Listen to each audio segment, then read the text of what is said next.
السلام علیکم ورحمۃ اللہ وبرکاتہ۔ میں میرے نبی پاک صلی اللہ علیہ وآلہ وسلم کی نوجوانی کے واقعے کو بیان کرنے کی طرف بڑھ رہی ہوں۔ ایک مرتبہ حلیمہ سعدیہ فرماتی ہیں، میں پریشانی کی حالت میں مکہ پہنچی۔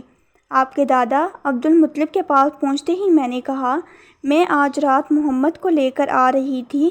جب میں بالائی علاقے میں پہنچی تو وہ اچانک کہیں گم ہو گئے۔ اب خدا کی قسم میں نہیں جانتی وہ کہاں ہیں۔ عبد المطلب نے یہ سن کر فوراً کعبے کے پاس کھڑے ہو گئے۔ انہوں نے آپ کے مل جانے کے لیے دعا کی، پھر آپ کی تلاش کے لیے روانہ ہوئے۔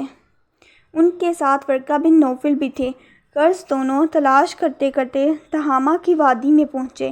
ایک درخت کے نیچے انہوں نے ایک لڑکے کو دیکھا۔ اس درخت کی شاخیں بہت ہی گھنی تھیں۔ عبد المطلب نے پوچھا، لڑکے تم کون ہو؟ حضور پاک صلی اللہ علیہ وآلہ وسلم چونکہ اس وقت تک قد نکال چکے تھے، اس لیے عبد المطلب پہچان نہ سکے۔ آپ کا قد تیزی سے بڑھ رہا تھا۔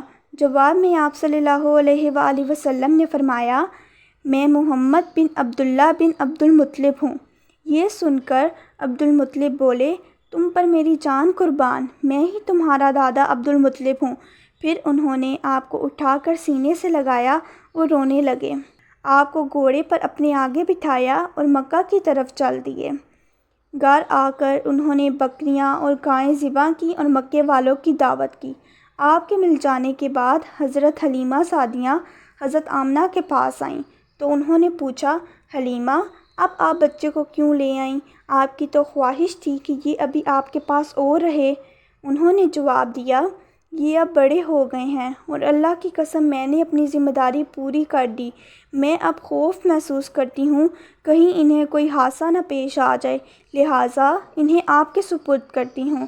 حضرت آمنہ یہ جواب سن کر حیرت سے بولیں، مجھے سچ سچ بتاؤ کیا ماجرا ہے؟ تب انہوں نے یہ سارا حال سنایا۔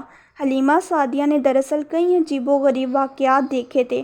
ان واقعات کی وجہ سے وہ بہت پریشان ہو گئی تھیں۔